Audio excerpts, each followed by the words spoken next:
నిజమైన దేవుడు ఎన్నడు విడువడు, చెయ్యి పట్టి నడుపును గాఢాంధకారములో. హల్లెలూయా హల్లెలూయా హల్లెలూయా హల్లెలూయా హల్లెలూయా హల్లెలూయా హల్లెలూయా హల్లెలూయా హల్లెలూయా హల్లెలూయా హల్లెలూయా హల్లెలూయా హల్లెలూయా హల్లెలూయా హల్లెలూయా హల్లెలూయా.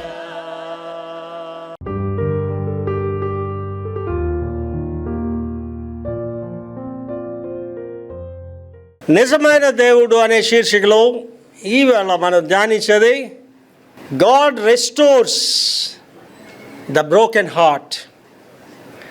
దేవుడు విరిగిన హృదయాన్ని పునరుద్ధరిస్తాడు. ఇది నాకు మీకు ఈ మెసేజ్ వింటున్న ప్రపంచంలో అందరికీ ఇది అవసరమైన మెసేజ్. విరిగిన హృదయాన్ని ఆయన పునరుద్ధరింపజేస్తాడు. ఏంటి మన మనసు ఒక్కోసారి ఎంత బాధపడుతుంది, హృదయం ఎంత గాయపడుతుంది. ఒక్కొక్కసారి ఏంటి నాకు ఈ జీవితం, నేను ఎందుకు జీవిస్తున్నాను అనే బాధలు కూడా ఉంటాయి. నాకు ఎరిగిన వరకు కొంతమంది జీవితాల్లో ఆనందం అనేదే ఉండదు. వాళ్ళకి భర్త వల్ల అవనండి, భార్య వల్ల అవనండి, పిల్లల వల్లని బాధలతోనే ఉంటారు. ఇక్కడ ఏమంటున్నాడండి, దేవుడు విరిగిన హృదయాన్ని పునరుద్ధరిస్తాడు. అంటే నీ హృదయాన్ని మరలా తిరిగి కట్టేవాడు దేవుడే. నువ్వు ఎక్కడికి వెళ్ళినా సరే నీకు ఆధారం రాదు. అండ్ త్రాగుబోతలు ఏమంటారండి, బాధతో తాగుతున్నానండి అంటాడు. తాగడం వల్ల బాధ ఇంకా ఎక్కువ అవుతుంది, తగ్గదు. అలాగే కొంతమంది బాధతో ఏవేవో పనులు చేస్తారు, దానివల్ల బాధ ఎక్కువ అవుతుంటుంది కానీ తగ్గదు. ఇవాళ వాక్యం ఎంత మనకి అవసరమైందంటే మన విరిగిన హృదయాల్ని ఆయన పునరుద్ధరిస్తాడు. దాని వివరణలు చూసుకొని బైబిల్లోకి వెళ్దాన్ని. నెంబర్ 1 చదువుతాలి. దేవుడు బాధలను లోతుగా పట్టించుకుంటాడు. మనం ఏమనుకుంటాం అంటేనండి, అసలు దేవుడు ఉన్నాడా, దేవుడు ఉంటే నా కష్టాలు ఆయనకి కనిపిస్తున్నాయా, నా ఇంట్లో కథలు ఆయనకి కనిపిస్తున్నాయా అని ఒక బాధ కలుగుతుంటుంది మనకి. కానీ ఇక్కడ ఏమంటున్నాడండి, దేవుడు లోతుగా పట్టించుకుంటాడు. గాడ్ కేర్స్ అస్. ఏంటో ఆలోచించేయండి. పిల్లల తలడికి నేను చెప్పింది ఈజీగా అర్థమవుతుంది. పిల్లలు ఎందుకు ఏడుస్తున్నారో తండ్రికి అర్థం కాదు. ఆ పిల్లలు ఏడుస్తుంటే ఆ తల్లికి వెంటనే అర్థమవుతుంది, ఆడు పాలకి ఏడుస్తున్నాడా, లేకపోతే చేమేదని కుట్టి ఏడుస్తున్నాడా, దేనికి ఏడుస్తున్నాడని తల్లికి తెలిసిపోద్ది. అదే మదర్స్ హార్ట్. ఏంటి, దేవుడికి మన గురించి తెలీదా? మన బాధపడుతుంటే ఆయనకు తెలీదా? He knows everything. మన బాధ అంతా ఆయనకు తెలుసు. అయితే ఆయన తగిన కాలంలో స్పందిస్తాడు. ఆ టైం వరకు నువ్వు ఆ బాధని భరించాల్సిందే. కనుక మళ్ళీ చదువుతల్లి, బాధలను లోతుగా పట్టించుకుంటాడు. నెంబర్ 2, కష్టాలు అనేవి దేవుడు చూస్తాడు, మరి ఆత్మవేదన తెలుసుకుంటాడు. కష్టాలనే చూస్తాడు. ఏమండి, 120 సంవత్సరాలు ఆ యొక్క ఐగుప్తులో వాళ్ళు బాధలు పడుతున్నారు, హింసలు పొందుతున్నారు. అలా అనుకుని ఉండొచ్చు కదా, దేవుడు మమ్మల్ని చూడలేదు, దేవుడు మమ్మల్ని పట్టించదు అనుకోండి. 1 సంవత్సరం 2 సంవత్సరాల 120 years. కానీ దేవుడు చూస్తున్నాడు. ఇక్కడ అదే చెప్తున్నాడు. మళ్ళీ చదవమా. చూస్తాడు దేవుడు. నా కష్టాన్ని, నీ కష్టాన్ని చూస్తాడు. ఇవాళ అయితే ఉదయం 2:30 గంటలకి పడక మీద ఉండే ప్రార్థన చేస్తున్నాను, గట్టిగా అరిసి ప్రార్థన చేస్తున్నా, అరిసి అలా ప్రార్థన చేస్తున్నా. నాకేంటి కావాలో దేవుని ఏటి అడుగుతున్నా అరిసి ప్రార్థన చేస్తూ వాక్యాన్ని జ్ఞాపకం చేసుకున్నాడు. అక్కడ దావీదు గారు దగ్గర అంటాడు, నేను పరక మీద పరుండి నేను విజ్ఞాపన చేస్తుండగా నాకు క్రొవ్వు మెదడు దొరికింది అంటాడు. నేను మోకాళ్ళు ప్రార్థన 1:30-2 గంటలు చేస్తాను. కానీ మధ్యలో నేను 2:30కే లేచిపోయి తెలిగేసి పరక మీద ఉండే ప్రార్థన చేస్తాను. కారణం ఏంటంటే ఈ సంవత్సరంలో దేవుడు సంఘపక్షంగా అద్భుతాలు చేయబోతున్నాడు. అది అందులో కూడా విచిత్రం ఏంటంటే నేను ఒంటరివాడిగానే పోరాడుతున్నాను. దానికి కూడా నాతో ఎవరు ఉన్నారనే ఆలోచన నాకు లేదు. ఒంటరివాడిని నేనే చెప్తున్నాను ప్రభుకి, మోషే ఒంటరివాడే కదా ప్రభా, యెహోషువ ఒంటరివాడే కదా ప్రభా, మిలిగ్రామ్ ఒంటరివాడే కదా, యాంగిష ఒంటరివాడే కదా. దేవుని సేవకులు ఎప్పుడు కూడా ఒంటరివాళ్ళే. ఆ యోబు గారికి భార్య పిల్లలు ఉన్నారా లేదా? ఉన్నారు, కానీ ఒంటరిగానే బాధ అనుభవించాడు. అందుకే అని అన్నాడు 1:21 అంటాడు, తల్లి గర్భం నుండి దిగంబరిని వచ్చాను, మరలా దిగంబరిని వెళ్ళిపోతాను అని అనుకుంటా. అంటే నా బంధువులు, నా కుటుంబం అనుకుంటా, అన్నీ రియల్ కాదు. ఏంటి మీ పితరులను ఒకసారి జ్ఞాపకం చేసుకోండి. మీ చచ్చిపోయిన నాన్ననో తాతనో మామనో జ్ఞాపకం చేసుకోండి. అయితే మనం వెళ్ళిపోయామా? తాత చచ్చిపోయాడు, మామ చచ్చిపోయిందా, అమ్మ చచ్చిపోయింది, నాన్న చచ్చిపోయాడా? ఎవరు చావరు, అందరూ జీవిస్తారు, ఎవరు మట్టుకలు జీవిస్తారు. ఎవరు లెక్క ప్రకారంగా ఎవరు వంతులో వాళ్ళు మరణాన్ని పొందుతారు. దేవుని సన్నిధికో నరకానికో వెళ్ళిపోవాలి. మళ్ళీ చదువు తల్లి. నీ ఆత్మవేదన తెలుసుకుంటాడు. కష్టం అంటే వేరే పైకి కనిపించేది, ఆత్మవేదన అంటే పైకి కనిపించేది కాదు. కొంతమంది చూడండి అలాగ బాధతో ఉంటారు అనమాట, ఆ పైకి ఏమీ చెప్పలేరు వాళ్ళు. అండ్ కొన్ని కుటుంబ సమస్యలు ఎలాగ ఉంటాయంటే ఎవరికి చెప్పుకోలేరు సమస్యలు, ఎవరికి చెప్పుకొని వీళ్ళు హేళన చేస్తుంటారు. అప్పుడు ఏంటవుతాడండి, ఆయన ఆత్మలో కలవరం పడుతుంటాడు. అదే చెప్తున్నాడు ఇక్కడ, ఆత్మలో వేదన తెలుసుకుంటాడు. తర్వాత నీవు నా బాధను దృష్టించి ఉన్నావు, నా ప్రాణ బాధలన్నీ నువ్వు కనిపెట్టి ఉన్నావు, కాబట్టి నీ కృపను బట్టి నేను ఆనందభరితుడినే సంతోషించుదును. దావీదు కీర్తన 31:7. మళ్ళీ చదువు తల్లి. దేవుడు అంటున్నాడు, నీ బాధ నేను చూస్తున్నాను, నువ్వు ఆకలిగా ఉన్నప్పుడు నేను చూస్తున్నాను, నువ్వు కష్టాలు ఉండేటప్పుడు నేను చూస్తున్నాను అంటున్నాడు. మన ప్రాణ బాధలన్నీ ఎవడు పట్టించకపోయినా, అమ్మ పట్టించుకో, నాన్న పట్టించుకోకపోయినా, ఎవడు దేవుడు మాత్రం చూస్తున్నాను అంటున్నాడు. తర్వాత నీ కృపను బట్టి నేను ఆనందపడుతుండే సంతోషిస్తాను. అండి ఇవాళ నేను ఈ అనుభవాలన్నీ నా జీవితంలో జరుగుతున్నాయండి. నేను ఇవాళ దేవునిలో చాలా ఆనందంగా ఉన్నానండి. దేవుడు నా కార్యాలు జరిగిస్తున్నాడని ఆనందంగా ఉంది. నేను ఒంటరినే ఫీలింగ్ నాకు లేదు. ప్రభా మీరు నాతో ఉంటే నేను ఒంటరిని ఎందుకే అని ప్రభా. ఏంటి లోకమంతా మీతో ఉన్నా సరే మీరు ఒంటరిలే. లోకమంతా మీతో లేకుండా యేసయ్య ఒకడుంటే మీరే మెజారిటీ, మీరే అందరు కలిగిన వాళ్ళు. అందుకే దావీదు తెలుసుకుని అన్నాడు, నీవు నాతో ఉంటే లోకంలో ఏది నాకు అక్కర్లేదు అన్నాడు. కనుక ఇక్కడ చూడండి గొప్ప అనుభవం దావీదు గారు చెప్తున్నాడు. తర్వాత విరిగిన హృదయాలు స్వస్థపరుస్తాడు. విరిగిపోయిన హృదయం ఆయన ఏం చేస్తాడట, విరిగిపోయిన హృదయం విరిగిపోతాడు, మొక్కలు అయిపోతా. ఏంటి సినిమాలో చూపించినట్టుగా ఇలా హృదయం అనే బొమ్మ చూపించి టక్ మన మొక్కలు అయిపోతుందా? అవదు, అలాగే ఉంటుంది, ఒకటే ఉంటుంది. చదవండి. హృదయం ఏమైపోయిందట, విరిగిపోయిందట. ఏంటి మనం చూడండి కొంతమంది మనుషుల్ని మనం అంగీకరించలేము. ఆ భర్త అవచ్చు, భార్య అవచ్చు, బంధువులు వాళ్ళని అంగీకరించలేము. మనం ఏంటైపోతుంది వాళ్ళ పక్షంగా మన హృదయం విరిగిపోద్ది అనమాట. విసిగిపోయిన వాళ్ళతోటి నా హృదయం విరిగిపోయిందంట. విరిగిన హృదయములను స్వస్థపరుస్తాడు. ఆ హృదయంకి అప్పుడు ఏంటవుతుంది, గాయం అవుతుంది. గాయం అంటే ఏంటంటే దాన్ని ఆయన కడతానంటాడు. అంటే ఈ పైకి కనిపించేవి కాదు ఇవి, అది దేవుడికి నీకు సంబంధించిందండి. దేవుడితో ఉంటే ఇవన్నీ మనకు జరుగుతాయి, లేకపోతే జరగవండి. తర్వాత ఎవడైతే విరిగిన హృదయం కలిగి ఉన్నాడో వారికే దేవుడు దగ్గరగా ఉంటాడట. లాస్ట్ వెళ్ళినప్పుడు ధ్యానిస్తాం, దేవుడు ఎవరికి దూరంగా ఉంటాడో కూడా ధ్యానిస్తాం. దేవుడు నీకు దగ్గరగా ఉండాలంటే నువ్వు ఎలాగ ఉండాలమ్మా, విరిగిన హృదయం కలిగి ఉండాలి. మళ్ళీ చదవమా. హృదయం ఎప్పుడైతే నీకు విరిగుందో, నలిగి ఉందో, నీకు దేవుడు దగ్గరగా ఉంటాడు.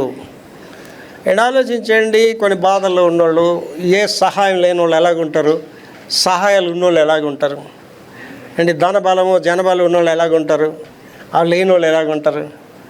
అర్థం చేసుకోండి. ఇప్పుడు నేను ఉన్నానండి, నాకు ఒక అవసరం ఉంది, నాకు అత్తమ్మ లేరు, మా అమ్మ నాన్న లేరు, ఉన్నప్పుడు వాళ్ళ దగ్గర నేనేం తీసుకోలేదు, నాకు సహాయం చేసేవాళ్ళు ఎవరు లేరు, నాకు దేవుడే సహాయం చేయాలి.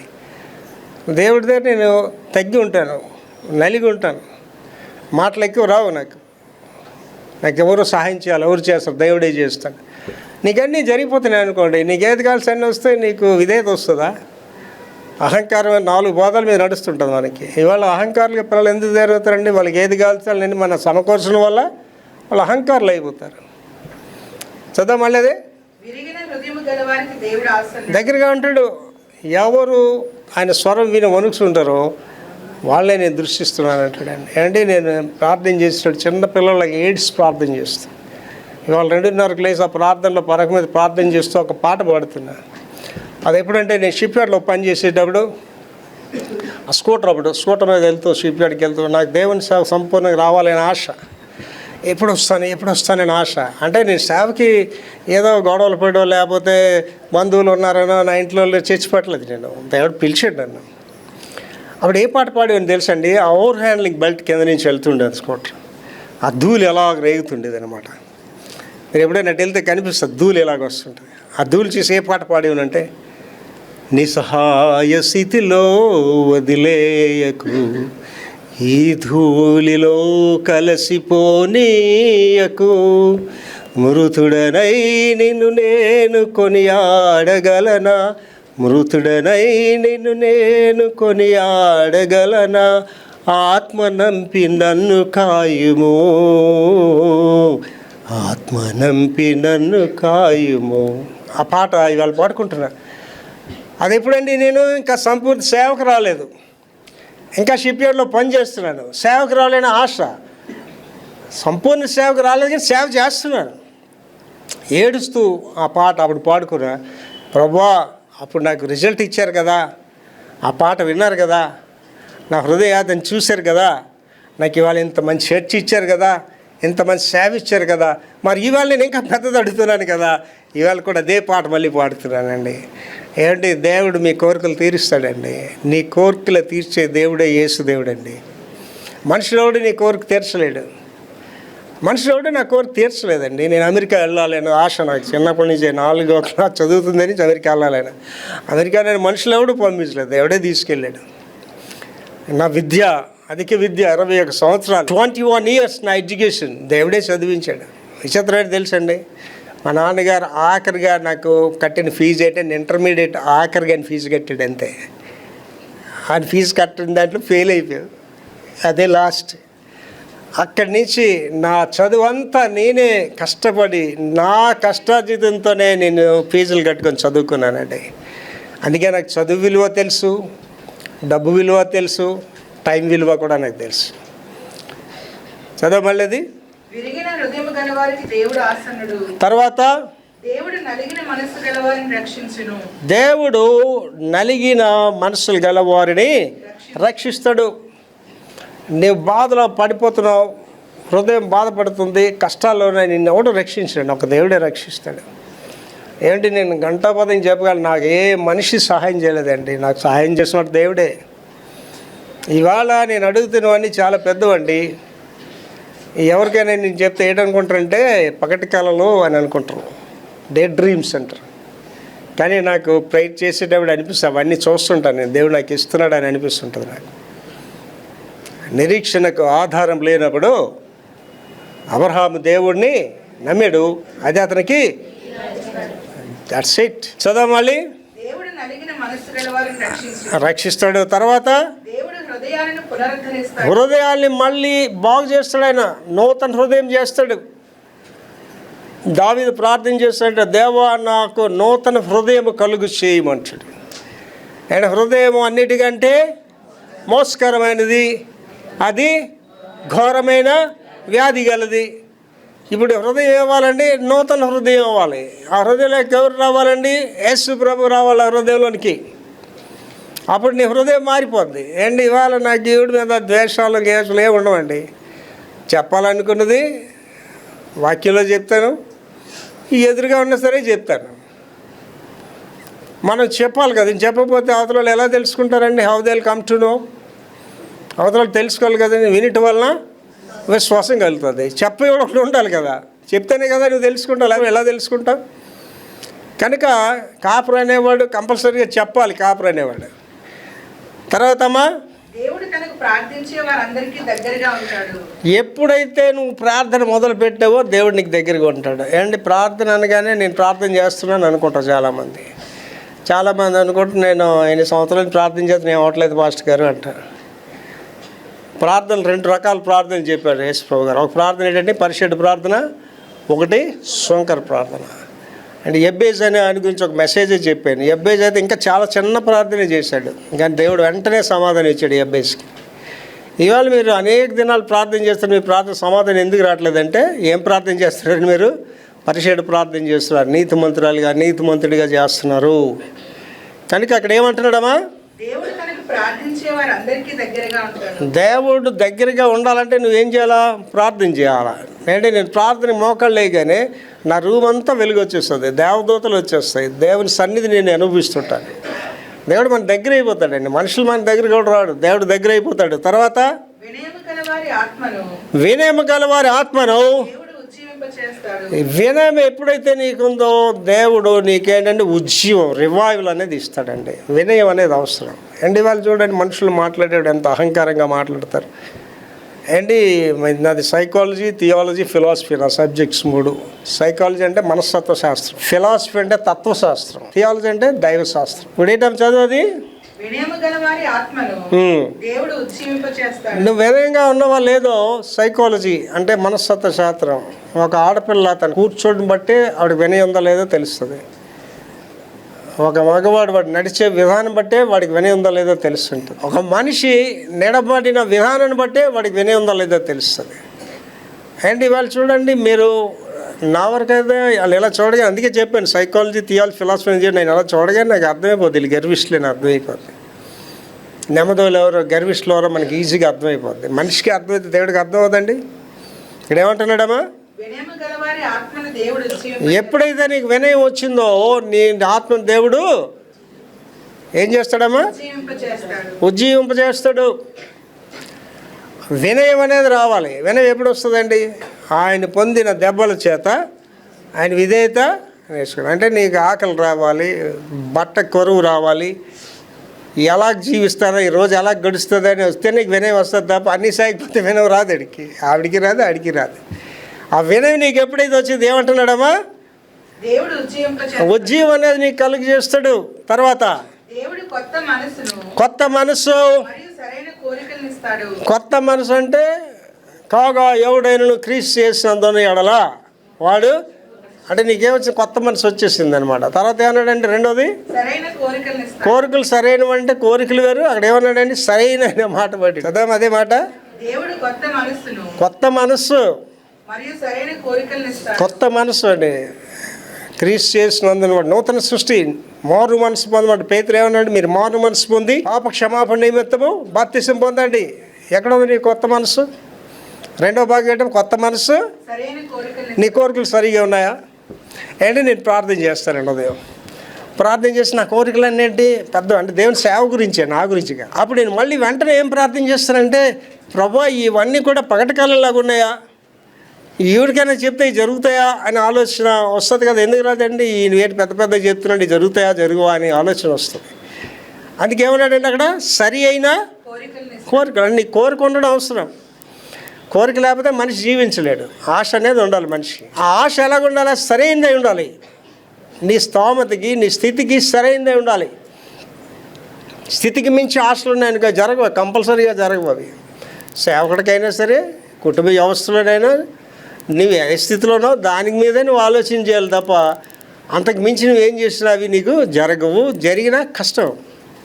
నేను చాలాసార్లు చెప్తాను, మీకు ఎవరైనా వచ్చి నా కారు ఇస్తాను తీసుకెళ్ళిపోండి, వాడుకోండి, నెల వాడుకొని తీసుకురాండి, మీరు సాయంత్రం ఇంటికి తెచ్చేస్తారు ఆ కార్ని. ఎందుకంటే అది లీటరు 6-7 కిలోమీటర్లు వస్తుంది అంతే.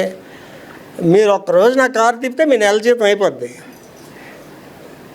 అది అవసరం నీకు, అది అవసరం కాదు. అది దేవుడు నీకు ఎప్పుడు అవసరం ఏదో అదే ఇస్తాడు తప్ప నీకు అనవసరమైన దేవుడు.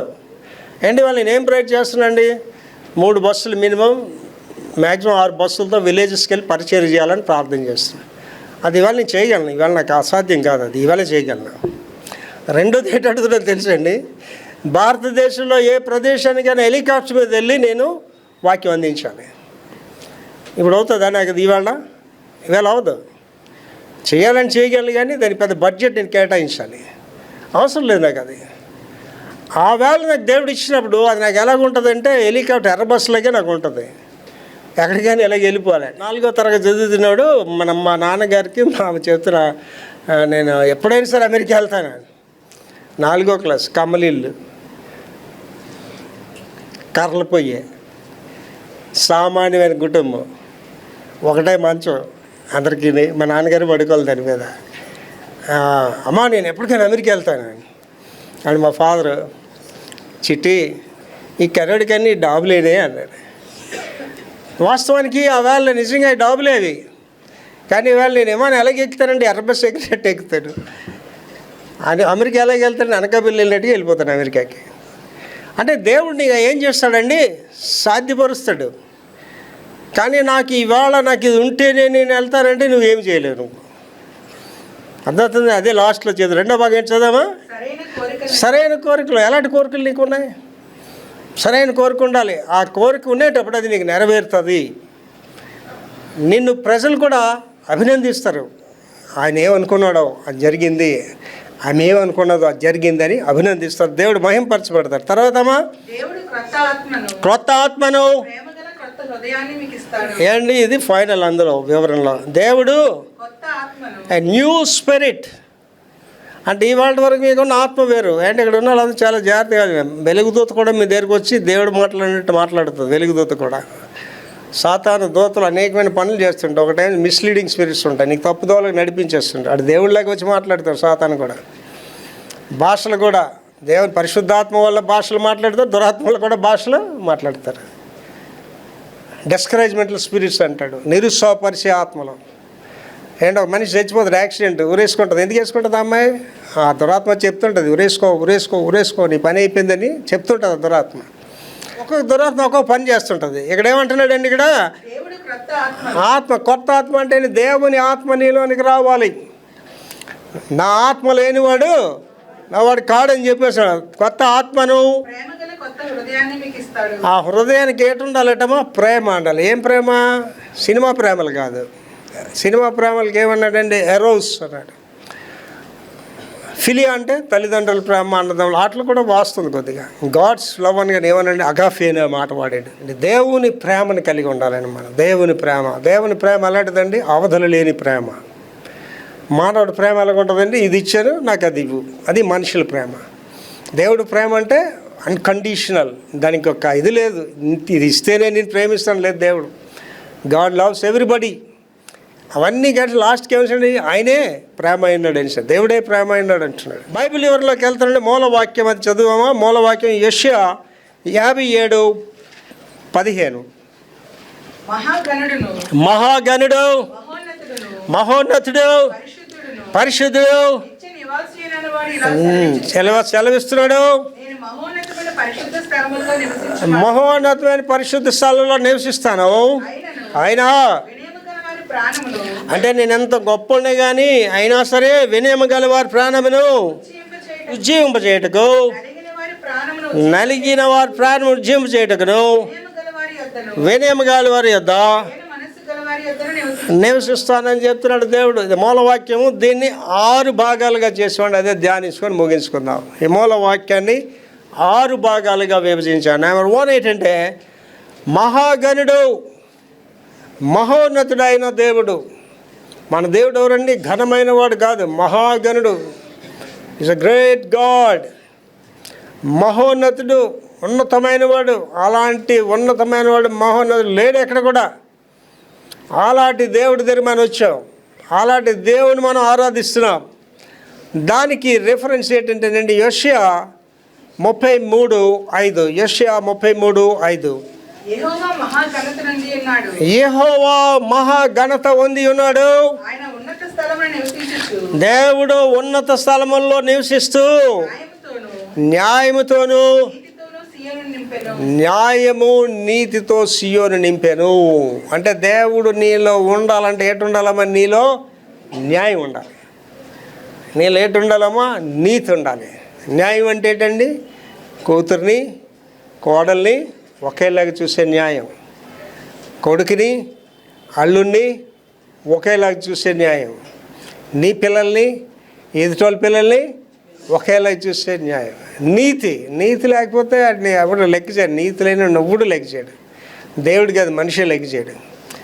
ఈ 2 ఉంటాయంటున్నాడు. మళ్ళీ ఒకసారి రాదంతా.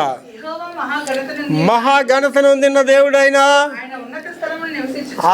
ఉన్నత స్థలంలో నివసిస్తూ న్యాయముతో నీతితో సియోను అంటే నిన్ను నన్ను న్యాయము నీతితో నింపుతున్నాడు అంటాడండి. 2 పరిశుద్ధుడును నిత్య నివాసినైన దేవుడు.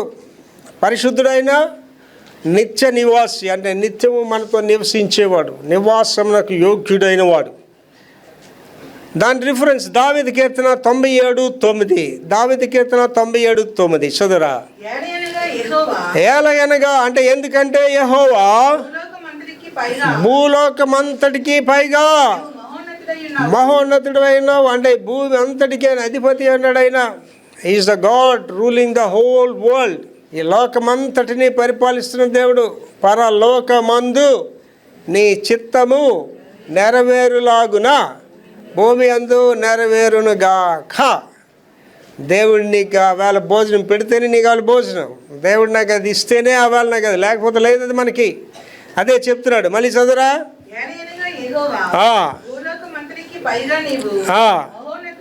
ఉన్నావు సమస్త దేవతలకు పైగా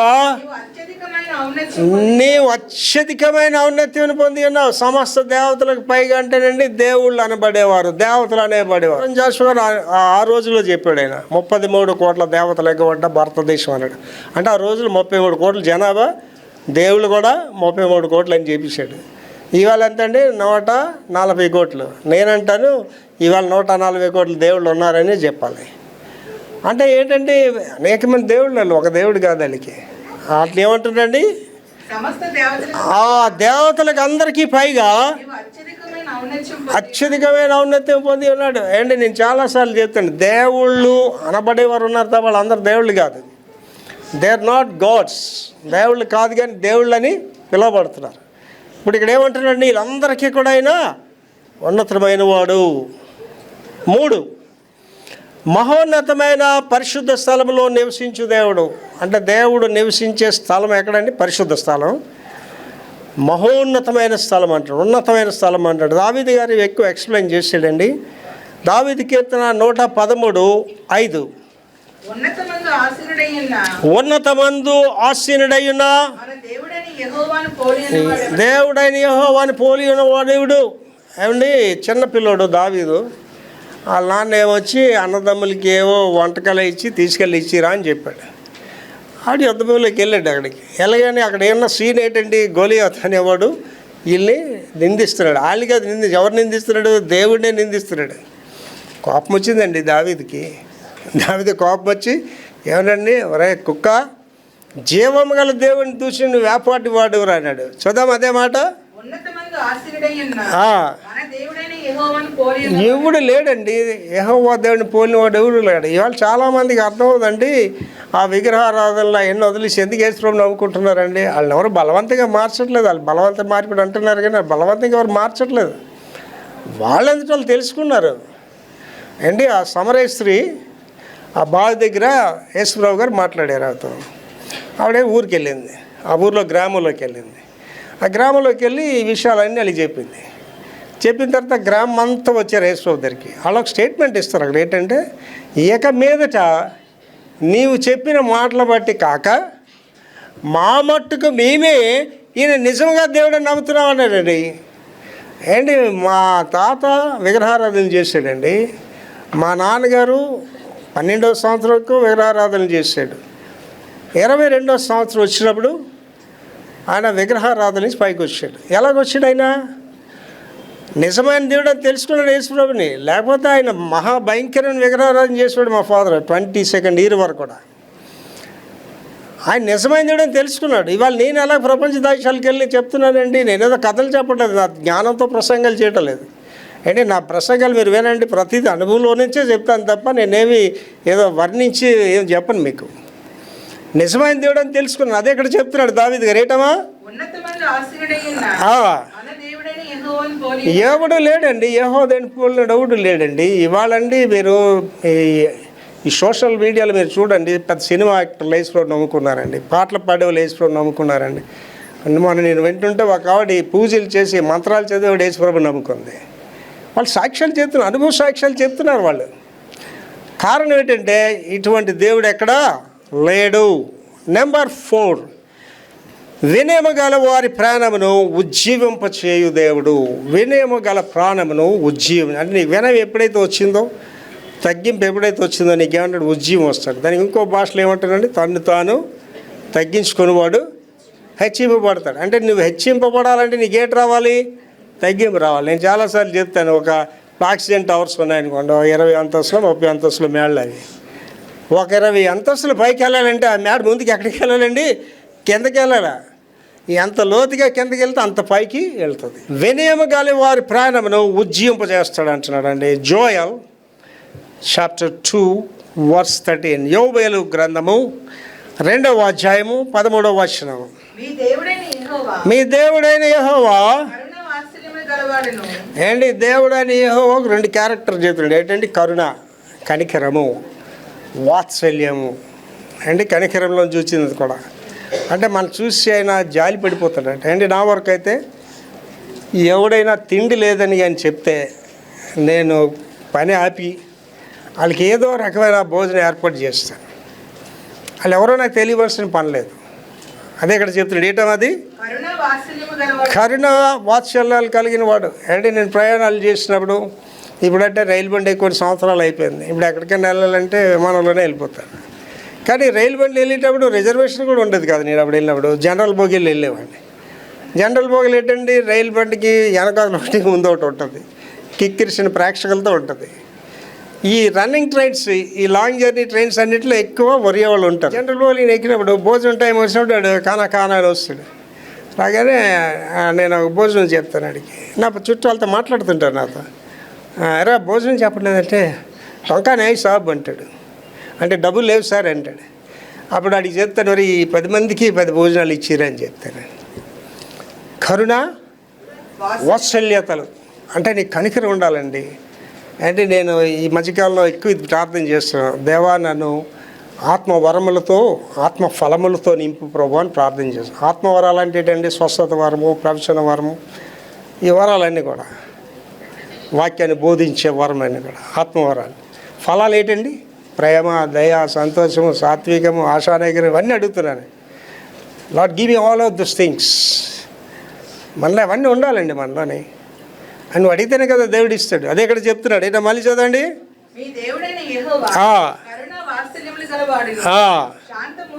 ఏంటంటే శాంతమూర్తి అట. ఏంటంటే శాంతమూర్తి అనగానే మన క్రైస్తవులు అంటే ఎందుకు అనువండి అందరికీ? ఎందుకు క్రైస్తవులు కొట్టేస్తున్నారు?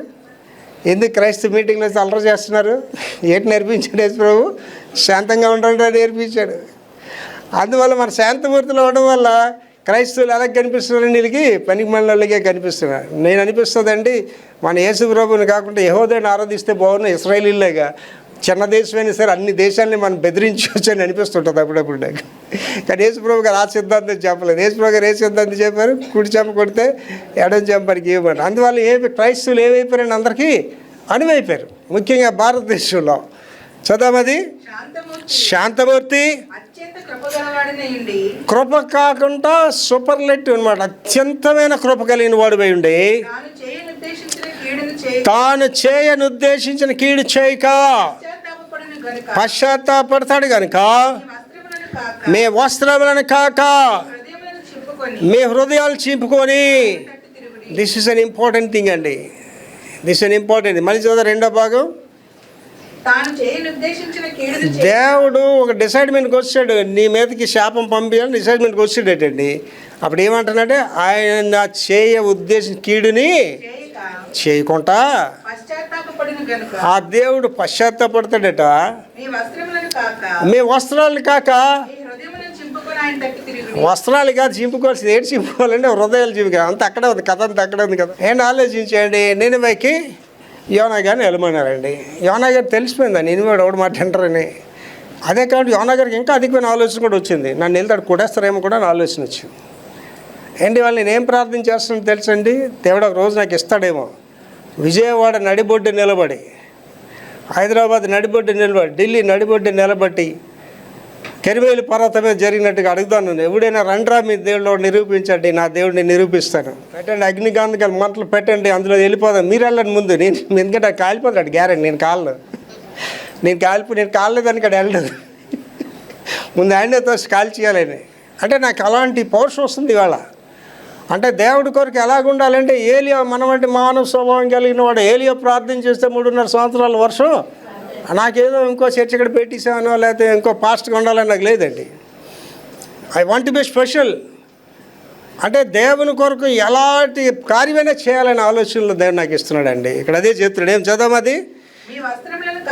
వస్త్రాలు కాదు చింపుకోవాల్సింది అండి. నినివేకి వెళ్ళడానికి ఆయన ఇష్టపడలేదండి. ఇష్టపడకపోతే దేవుడు ఏం చేశాడండి? చాలాసార్లు చెప్పాను దాని గురించి. ఎంత పనికిమాలి సేవకుడు తెలిసిన చేప కడుపులో 3 రోజులు అన్ని కానీ పెడితేనండి అక్కడ ఏదో చేసి చచ్చిపోతాను చేప కడుపులోనే. సిగ్గులేని సేవకుడు కాబట్టి 3 రోజులు అందులో ఉండి మళ్ళీ పైకి వచ్చి కోపతాపాలతో వెళ్ళాడు. అక్కడికి వెళ్ళగానే ప్రకటించగానే వాళ్ళు ఏమైపోయారండి? అందరూ మారిపోయారు. మారిపోగానే ఈయనకి అర్థం అవ్వలేదు. మీకేంటి తెలుసండి ఎవరి జీవితాలు ఎలాగుంటే మీకేం తెలుసండి? నేను కొన్ని సంవత్సరాల క్రితం ఓ పెద్ద పాస్టర్ గారు నేను వాళ్ళ భర్త చనిపోయింటి వెళ్ళాం. ఆయన క్రైస్తవులు అనమాట, క్రైస్తవులు కాదు. చనిపోయింటి వెళ్ళాం. డబ్బులు ఉన్నవాళ్ళు, బాగా డబ్బులు ఉన్నవాళ్ళు అనమాట. నేను అన్ని విషయాల్లో కొంచెం జాగ్రత్తగా ఉంటాను, ఏదో పద్ధతి మీద ఉంటాను నేను. ఈ పెద్ద పాస్టర్ గారు కదా పెద్ద అయినా వెళ్ళిపోయి ఆవిడకి ప్రార్థన చేసేస్తున్నాడు. ఆ భర్త చనిపోయిన ఆవిడకి ఎంత ఒట్టు ఉంది, చూడడానికే అమ్మోరులాగా ఉంది. ఆవిడ వెళ్ళి ప్రార్థన చేసేస్తున్నాడు. నేనేం అనలేదు, అలా సైలెంట్గా ఉన్నా. నేను వచ్చేటప్పుడు నేను కార్లు అడిగాను, సార్ ఆవిడ యేసుప్రభుని ఏం నమ్ముకుంటారు సార్, ఆ బుట్టంతా పెట్టుకొని ఆవిడ విగ్రహారాధకురాలని ఆడికి వెళ్ళి ఎలా ప్రార్థన చేశారు సార్ అని ఏం మాట్లాడలేదు. ఇది ఎప్పుడు జరిగింది తెలుసండి? ఒక 25-30 years బ్యాక్ జరిగింది. నాకు ఈ మధ్యలోని ఆ వ్యక్తి గురించి సాక్షి ఉంటుంది తెలుసండి. ఆ బొట్టు పెట్టుకున్న ఆవిడ యేసుప్రభు నమ్ముకొని ప్రభు బిడ్డగా జీవించి క్రైస్తవ సమాధి చేశారట. అంటే మనకు తెలియదు ఒకరు దేవుడు ఎవరిని ఎప్పుడు ఎక్కడ మారుస్తాడో మనకు తెలియదు. మనకున్న చిన్న జ్ఞానంతో వాళ్ళ అన్యులు వాళ్ళు నరకాన్ని పోతారని వాళ్ళు గొప్ప సేవకుడు అవుతాడో మనకు తెలియదు వాళ్ళ గురించి. ఇక్కడ అదే చెప్తున్నాడు, వస్త్రాలు కాదు హృదయం ఆలోచించుకోవాలి అండి. ఎలా మీరు ఒకసారి ఆలోచించండి. యెహోషువ ఆ యొక్క ఎరికో పట్టణం మీదకి వెళ్ళినప్పుడు బాంబులు వాడకుండా గుణపాలు వాడకుండా ఆ పట్టణాన్ని జయించేసి కోటగోళ్ళు ఆటంత అయ్యే కూలిపోయి. అప్పుడు ఏంటంటే చిన్న పట్టణం హాయి పట్టణం మీదకి యుద్ధానికి వెళ్ళాలి. అప్పుడు ఎంతమంది వెళ్తుంటే ఒక 500 మంది చాలని చెప్తాను. వెళ్తే ఏంటి వాళ్ళు అందరినీ వాళ్ళు ఎంట తెలుగు కొట్టి 50 మంది చంపేస్తారు కూడా. అప్పుడు యెహోషువ కోపం రావాలా వద్దా? ఏరా తక్కువ మంది పంపించి చంపేస్తారా? 5,000 మంది వెళ్ళండి, ఆ పట్టణం లేకుండా చేయండి అని చెప్పాలి కదా. అలా చెప్పలేదు యెహోషువ. ఏం చేశాడు? వెంటనే వస్త్రాలు చించుకొని బూడిద జల్లుకొని దేవుని సన్నిధిలో ప్రార్థన చేశాడు. ప్రభువా మాకు అపజయం ఎందుకు వచ్చింది అసలు? వాట్ ఫర్ అండి. నేను రోగాలు ఉన్న వాళ్ళకి అలాగే నేను చెప్తానండి, అండి మీరు రోగం అంటే మారుమనసు పొందండి, రోగాలు పోతాయండి. ఎవరికి రావండి రోగాలు అంటే నిన్నోడు బాగు ఎవడు బాగు చేయలేడు. నేను చెప్తున్నాను కదా, అదే రోగం రమ్మనండి. 72 సంవత్సరాలు రోగం రమ్మనండి నా దగ్గరికి. రోగం నా దగ్గర రాదండి, నా దగ్గరికి కాదు, దేవుడు మీ దగ్గరికి రాదు. ప్రియుడా ఆత్మలో వర్ధిల్లుచున్న కొలది ఆత్మలోకి ఎంతకు వెళ్ళిపోతున్నాయి కాబట్టి రోగములు వచ్చును, అప్పుల భారం వచ్చును, కుటుంబ సమస్యలు కూడా వచ్చును. ఆధ్యాత్మికంగా అభివృద్ధి చెందాలి తప్ప ఆర్థిక అభివృద్ధి కాదండి. అదే ఇక్కడ చెప్తున్నాడు, వస్త్రాలు చించుకోవడం, హృదయాలు చించుకోవాలి. ఆ హృదయంలోనికి యేసుప్రభుని ఆహ్వానించాలి. నేను రోజు ప్రార్థనలు చెప్తాను, ప్రభా నా హృదయంలో రా ప్రభా, ఇట్స్ మై రిక్వెస్ట్. మీరు చెప్పారు, మీరు నా ఆలయాలని చెప్పారు, మీరు ఉంటానని చెప్పారు కదా, నా హృదయంలో ఉండి ప్రభా. ఎందుకు మళ్ళీ చెప్తానండి, ప్రభా మీరు నా హృదయంలో ఉన్నారనుకో నేను బలవంతుడిని ప్రభా. మీరు నా హృదయంలో ఉన్నారనుకోండి రోగాలు నా దగ్గర రావు ప్రభా. మీరు నా హృదయంలో ఉన్నారనుకోండి దెయ్యాలు నా దగ్గర రావు ప్రభా. అండ్ యేసు ప్రభు అస్తమాట మీద ఉండడానికి ఎవరు ఇష్టపడతారండి? హృదయంలో ఉన్నట్టు చిన్న విషయం కాదు కదా. నాలాంటి పాస్టర్ గారు ఉజ్జీవన ప్రసంగం చేసాడు. హల్లెలూయా స్తోత్రం, హల్లెలూయా హల్లెలూయా అని చేసిస్తే ఎంతమంది ప్రభు నమ్ముకుంటున్నారో చేతులు ఎత్తండి. ఎంతమంది ప్రభు మీతో అస్తమాట ఉండాలి, ప్రతి గడిలో ఉండాలని చేతులు ఎత్తుకుని అందరూ చేతులు ఎత్తిసాడు. ఒక కొరడు ఎత్తిసాడు. ఆడి కరెక్ట్ ఎవడు మా దొండపడతాడే. చేయి ఎత్తేసి ఇంకా దేవునికి స్తోత్రం అనుకొని వెళ్ళాడట. కరెక్ట్గా అక్కడ బాబు అంబేద్కర్ బొమ్మ ఉంటుంది, జగజీవన్ రామ్ బొమ్మ ఉంటుంది. అక్కడ అందరూ కూడా చేతులు కట్టుకొని గౌతమ్ బుద్ధుల్లాగా ఉంటారు. మరి డబ్బులు లేని వాళ్ళందరూ, డబ్బులు ఉన్న వాళ్ళందరూ అడవిడి కట్టి పరిగెడుతుంటారు. అప్పుడు వెళ్ళగానే వాళ్ళు ఎక్కడికి వెళ్ళారా అండి? గుడికి వెళ్ళాను. ఒరే సాయంత్రం శేఖర్ గడ్డు పార్టీ ఈ లోపల స్తోత్రం హల్లెలూయా అనుకుంటున్నాడట. సాయంత్రం కదా చూసుకుందని అనుకున్నాడట. సాయంత్రం వేసరికి తనగా అక్కడికి తీసుకెళ్ళిపోయింది. వీడికి ఇష్టం లేకుండా వెళ్ళాడటండి. ఏంటి చెప్పాడు దేవుడితో? గుళ్ళో ప్రతి సమయంలో నాతో ఉండు, నేను ఎక్కడికి వెళ్ళా నాతో ఉండు అన్నాడు అన్నమాట. ఈడే చెప్పాడు, ప్రభు చెప్పలేదు. ఆ బార్కి వెళ్ళేటండి, బార్లో లైట్లు కింద డార్క్ లైట్లు పెడతారు కదా, డార్క్ లైట్ పెడితే ఇలా చుట్టూ చూస్తున్నాడు ఎవరైనా ఉన్నారేట. లైట్ కింద నుంచి చూసి ఎవడన్నా ఉన్నాడు నుంచి యేసుప్రభు ముఖం కనిపిస్తుంది. అయ్యా బాబోయ్, నేను అనవసరంగా గుళ్ళోని ఎక్కడికి వెళ్తాడు రమ్మని చెప్పాను ప్రభు అని లెగిసి పారిపోయాడట. పారిపోయి వెళ్ళి విచారంగా కూర్చున్నాడట. అలాగా వాళ్ళు ఏమొచ్చి ఫ్రెండ్స్ వచ్చారు, ఏరా అలాగే ఉన్నంటే ఏదో లేరా ఏదో అయింది, అసలు సంగతి చెప్పట్లేదు. సరేలేరా అందరూ సెకండ్ షో సినిమాకి వెళ్ళడానికి డిసైడ్ చేశారు, రారా అంటే మళ్ళీ ఆలోచిస్తున్నాడు. ఈ సినిమాలో కూడా యేసుప్రభుతో గొడవ వస్తుందేమో అని ఆలోచిస్తున్నాడు. ఆ తర్వాత పలానా హాల్ అని చెప్పారు, మీరు వెళ్ళిపోండిరా నేను వస్తాను అన్నట్టు. ఆ సినిమాలు వెళ్ళిపోయిన తర్వాత సినిమా స్టార్ట్ అయ్యి వెళ్ళేటట్టు యేసుప్రభుకి కనిపించడేమో దొరకడేమో అనుకొని వెళ్ళిపోయి ఆ సీట్ ఎక్కడుందో సీట్ దగ్గరికి వెళ్తే సీట్లో యేసుప్రభు కూర్చున్నాడట. ఇంకా అనుకున్నాడట, యేసుప్రభా బుద్ధి గడ్డి తిని నేను గుళ్ళో చెప్పాను, నేను ఎక్కడికి వెళ్తాక నువ్వు నాతో రమ్మని నాతో ఉండమని చెప్పాను, ఇప్పుడు చెప్తున్నాను అదే నిజం విను, గుళ్ళో తప్ప ఎక్కడా నువ్వు నాతో ఉండడానికి వీలుగలడట, అంతే ఇది నిజం అన్నాడట. ఇప్పుడు చెప్పండి, హృదయం చింపుకుంటారా, వస్త్రాలు చింపుకుంటారా? అర్థమవుతుందండి. ఎక్కడైనా నువ్వు దేవుని సాక్షిగా నిలబడాలండి. నాకులే చెప్పే పాస్టర్లు చాలా తక్కువ మంది ఉంటారండి. మా వీధిలోకి వచ్చి రోడ్లు తుడిచివాడిని చాకలో నవ్వుడిని అడగండి, ఈ పాస్టర్ ఎలా ఉంటాడని చెప్పి ఇక్కడ దొంగ అని చెప్తే నేను ప్రసంగం చేయనండి, సేవ కూడా చేయను. మనం ఎక్కడున్నా మన సాక్ష్యాన్ని కలిగి ఉండాలి, మన ఇంట్లో సాక్ష్యం కలిగి ఉండాలి, వీధిలో సాక్ష్యం కలిగి ఉండాలి, కాలేజీలో సాక్ష్యం కలిగి ఉండాలి. నెక్స్ట్ ఏటమో తర్వాత 5, నలిగిన వారి ప్రాణమును ఉజ్జీవింపచేయ దేవుడు. ఎప్పుడైతే నీ హృదయం నలిగిపోయిందో దేవుడు నీకు ఏటిస్తాడట, ఉజ్జీవం ఇస్తాడట. దావీదు కీర్తన 34:18. దావీదు కీర్తన 34:18. విరిగిన హృదయం గల వారికి ఎప్పుడైతే నీకు విరిగిన హృదయం ఉందో దేవుడు నీకు దగ్గరగా ఉంటాడు. నలిగిన మనసు గలవారిని రక్షిస్తాడు. 2, దేవుడు నీకు దగ్గరగా ఉండాలంటే ఏటి ఉండాలమ్మా? విరిగిన హృదయం కలిగి ఉండాలి. దేవుడు నిన్ను రక్షించాలంటే ఏటి కలిగి ఉండాలమ్మా? నలిగిన మనసు కలిగి ఉండాలి. అంటే అహంకారం అనేది దేవుని బిడ్డలకి ఎక్కడ చోటు లేదండి. అపోజిట్ పౌలు గారు అంటే భయం అండి. ఆయన అంటే ప్రజలందరికీ భయం. రోమా ప్రభుత్వ అధికారం కలిగి సంఘాన్ని శ్రమ పెడుతూ అందరినీ జైల్లో ఏం చేస్తున్నాడు? ఫెరాషియస్ మ్యాన్, భయం ఆయన అంటే అందరికీ. కానీ ఆయన ఎలాగే అయిపోయాడండి, ఆ రాళ్ళతో కొడుతుంటే హింసిస్తుంటే నలిగిన మనసు ఆయనకు వచ్చిందండి. స్టెఫనుతో రాళ్ళతో కొడుతుంటే ఏమంటున్నాడండి, వీళ్ళు ఏం చేస్తున్నారు వీళ్ళకి తెలియదు అని. ఏంటి మనం దైవశాఖలు ఎంత అహంకారంగా మాట్లాడతారండి, దైవశాఖలు ఎంత అహంకారంగా ప్రవర్తిస్తారండి. వాళ్ళ దగ్గర దేవుడు లేడు, దేవుడు వాళ్ళకి ఆసనుడిగా కూడా లేడు. లాస్ట్కి వెళ్ళిపోతున్నాండి. వినయమ గల వారి యొద్ద, దీన మనసు గల వారి యొద్ద నివసించు దేవుడు. ఆయన మనతో ఉంటానంటున్నాడండి, మన ఇంట్లో ఉంటానంటున్నాడు, మనతో ప్రయాణం చేస్తానంటున్నాడు, మనతో ఉంటానంటున్నాడు. దాని రిఫరెన్స్ అండి దావీదు కీర్తన 138:6. దావీదు కీర్తన 138:6. యెహోవా మహోన్నతుడైనను, యెహోవా మహోన్నతుడని ఇస్ అ గ్రేట్ గాడ్.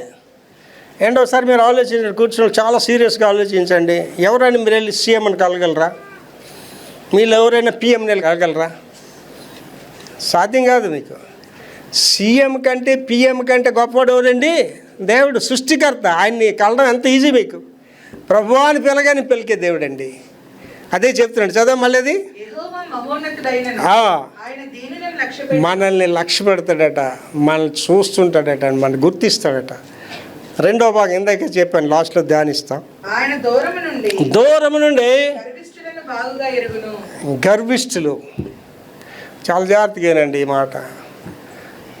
నాశనమునకు ముందు గర్వము, పడిపోవడానికి ముందు అహంకారం. ఏంటి కొంతమందికి ఎంత గర్వం ఉంటుందండి.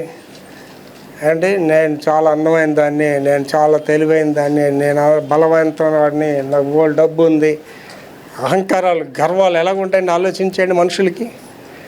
అండ్ ఇవాళ అయితే గర్వం, అహంకారం అనేది 4 పాదాల మీద నడుస్తుంటుంది మనుషుల దగ్గర. గర్వంగా ఉండడానికి అందం ఉండవసరం లేదు, అహంకారంగా ఉండడానికి డబ్బు ఉండవలసిన అవసరం కూడా లేదు. ఎవరికైనా ఉండొచ్చు అవి. వాళ్ళ గురించి ఏం చెప్తున్నాడు చదవమా? దూరం నుండి గర్విష్ఠులైనా బాగుగా ఎరుగును. నువ్వేంటో దేవుడికి తెలుసండి. ఇవాళ నువ్వేవి నీకు జరగకపోవడానికి కారణం ఏంటంటే నీ అహంకారంతో నువ్వు ప్రార్థన చేస్తున్నావు, అహంకారంతో అడుగుతున్న దేవుడిని. యాకోబు చెప్తాడు మాటలు, మీరు అందుకే ఎందుకు పొందలేకపోతున్నారంటే మీ యొక్క స్వార్థ బుద్ధితో మీ సొంత వాటి గురించి అడుగుతున్నారు. అండి ఇవాళండి నా జీవితంలో సాక్ష్యం చెప్పాలంటే నేను ఏది దేవుడు నాకు ఇది ఇవ్వమని అడగలేదండి. దేవుడే నాకు ఇచ్చాడు పుట్టిన వాడిని. ఇవాళ నేను అడుగుతున్న సేవ గురించే తప్ప నా గురించి నేను ఏవి దేవుడిని అడగనండి. భోజనం గురించి ప్రార్థించాను, వస్త్రాల గురించి ప్రార్థించాను. వస్త్రాలు అయితే కొనుక్కోండి ఎప్పుడో లాస్ట్ నేను ఇప్పుడు కొని 3 షర్ట్లు ఎప్పుడో కొనుక్కున్నాను 2-3 సంవత్సరాల కదా. ఎప్పుడో బట్టలు కూడా కొనుక్కోను. దేవుడిని అడుగుతాను, దేవుడు ఇస్తే నాకు అది అంతే తప్ప దేవుడు ఇవ్వకపోతే ఏది నాకు అవసరం లేదు. ఆలోచించేయండి, వాళ్ళు దేవుడు మనల్ని గమనిస్తున్నాడు. Is watching us. నీ మాట గమనిస్తున్నాడు. అండ్ వీళ్ళు ఆలోచించండి, అహంకారంగా మాట్లాడిన వాళ్ళ కుటుంబాలు చూడండి. వాళ్ళు ఏ విషయంలో అయినా అహంకారంగా మాట్లాడతారో ఆ విషయంలోనే వాళ్ళు సిగ్గు కలుగుతుంది. ఆ విషయంలోనే వాళ్ళు అవమానం పొందుతారు సమాజంలో.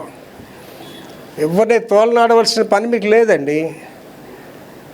ఎవరు చేసిన కర్మ వాళ్ళే అనుభవిస్తారు. మనుషుడా దేవుడు వైఖరించబరుడు, నువ్వేది విత్తే అది కోస్తావు. నువ్వు గర్వంగా మాట్లాడవలసిన అవసరం లేదు. నీ అహంకార ప్రదర్శనలు చేయవలసిన విధి లేదు. దేవుడిని ఆశీర్వదించాడా మంచిదే. ఏంటంటే యేసు ప్రభు గారు పరలోకం నుంచి, ఈస్ గాడ్ కదండి, లివింగ్ గాడ్.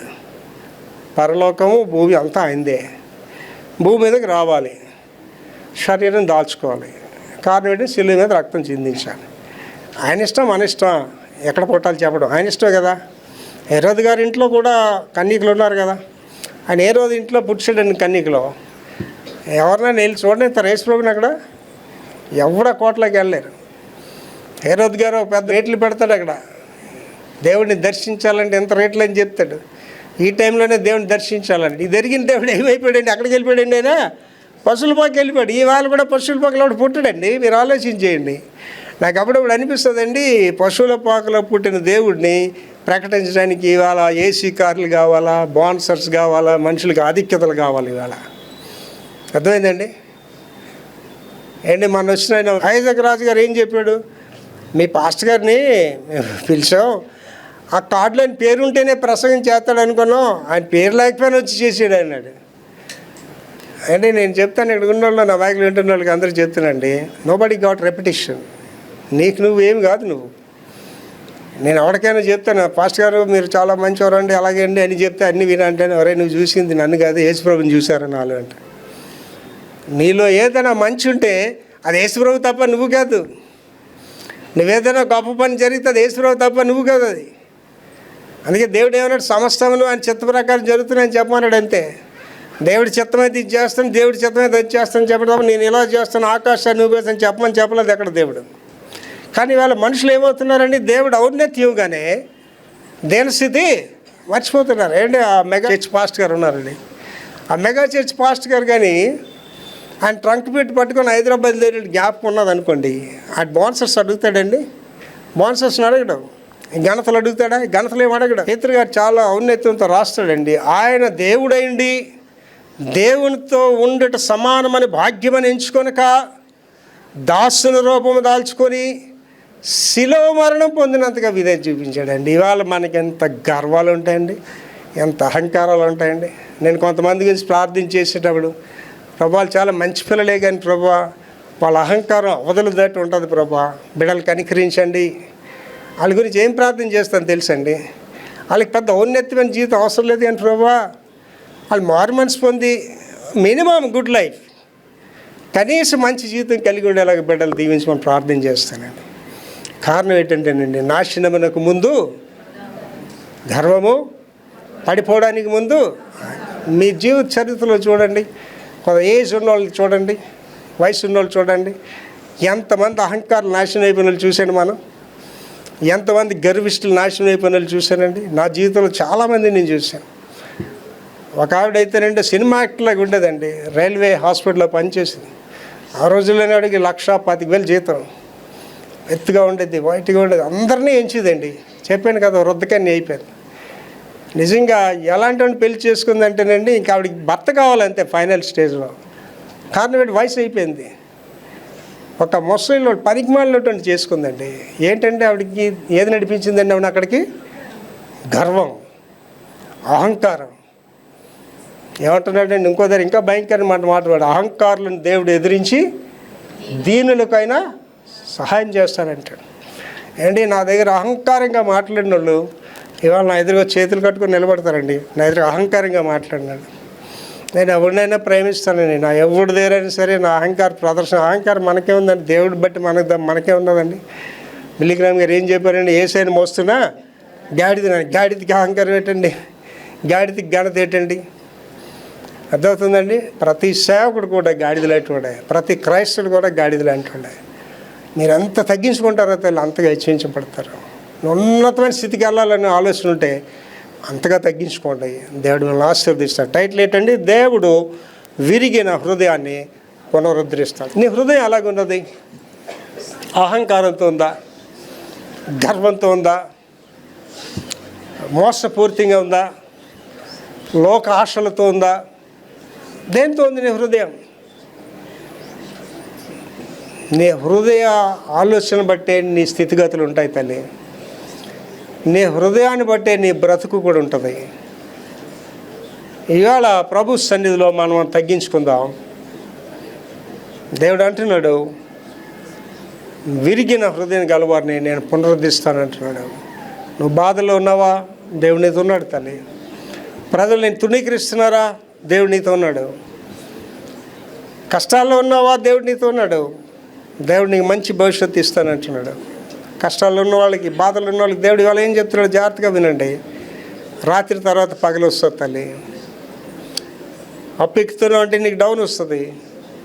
కష్టాల్లో ఉన్నావంటే నీకు ముందున్నది సుఖమే. సిద్ధపడండి. దేవుడు మన ఆశీర్వాదం గురించి పిలిచాడు తప్ప శాపం గురించి దేవుడు మనం పిలవలేదు. ఆశీర్వాదాలకు యోగ్యులుగా మనం జీవిద్దాం. ప్రభువుని మన హృదయంలోనికి ఆహ్వానిద్దాం. మనల్ని మనం తగ్గించుకుందాం. ఎంతగా అంటే బహుగా తగ్గించుకుందాం. దేవుడు మిమ్మల్ని, మీ కుటుంబాలను దీవిస్తాడు. ప్రార్థన చేసుకుందాం. మహాపరిశుద్ధ తండ్రి యేసయ్య కృప మీద ఈ దినాన్ని నాతో మా అందరితో స్పష్టంగా మాట్లాడారయ్యా. నాయన మమ్మల్ని మేము తగ్గించుకొని మీ ఆదరణ కలిగి మీ చిత్తానుసారంగా జీవిస్తూ మహిమ నుండి మహిమలోనికి వెళుతూ మీ సాక్షులుగా జీవించు కృప మాకందరికీ దయచేయమని యేసు పరిశుద్ధ నామములో వేడుకుంటున్నాం తండ్రి. ఆమేన్.